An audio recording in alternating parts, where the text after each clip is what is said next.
My name is Dealiner Shook, and I am the information collector. Here is this week's private intelligence briefing. Hurricane Laura struck the Gulf Coast this past week, and relief organizations are busy helping those affected. The Salvation Army has deployed 44 canteens, each capable of serving 1,500 meals a day.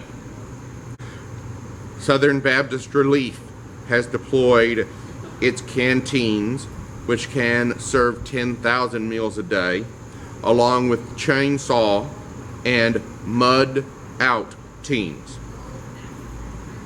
They will be based around Bridge City, Texas. Samaritan's Purse has deployed assets in the areas around DeRidder, Louisiana, and Lake Charles, Louisiana. In a press release, the Alabama Department of Economic and Community Affairs announced $30,000 of grants to the Bureau of Pardons and Parole. This money, coming from the Department of Justice, will be used to purchase bulletproof vests. The Alabama Department of Economic and Community Affairs also announced a $750,000 award to Sumter County to improve infrastructure around the Port of Epes Industrial Park along the Toming River. This will complement a $500,000 spent by Sumter County to improve infrastructure for the world's largest producer of wood pellets. Enviva is building a $140 million wood pellet mill to produce 600,000 tons of wood pellets a year for export to Europe and Asia. In a press release, the Delaware Department of Agriculture announced the Delaware Forest Service will be deploying its Wildlife Fire Unit to New Mexico to counter an increase in lightning-caused fires. West Virginia Governor Jim Justice welcomed 450 members of the 150th Cavalry Regiment and the 201st Field Artillery home from a 9-month deployment to Kuwait in support of Operation Spartan Field. The ceremony at Laidley Field in West Virginia welcomed back the units, which are historic in their own right. They are part of the downsized 30th Infantry Division, or the Old Hickory.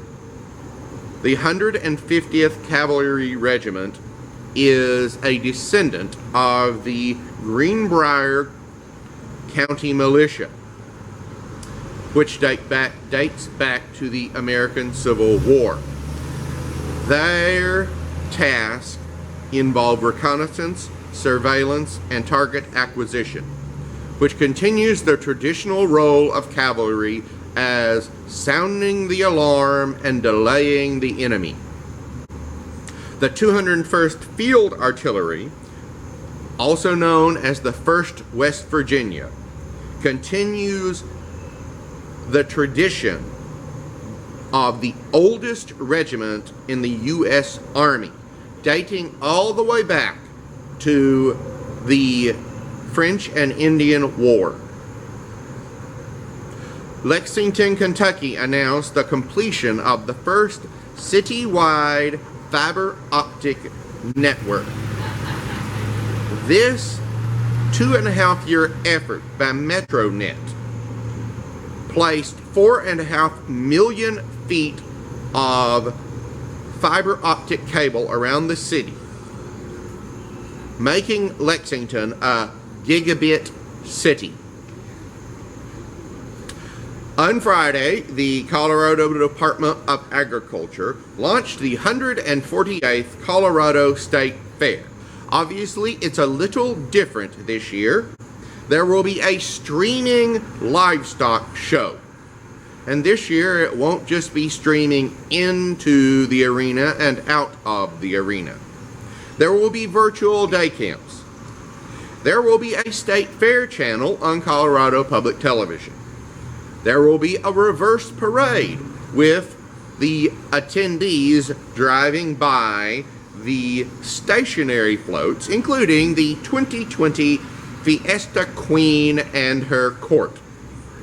There will be a streaming eating contest featuring Joey Chestnut. And, of course, there will be a fair food drive-through, because this is America, and COVID-19 will not prevent us from getting a deep-fried chipmunk on a stick. That's this week's Private Intelligence Briefing.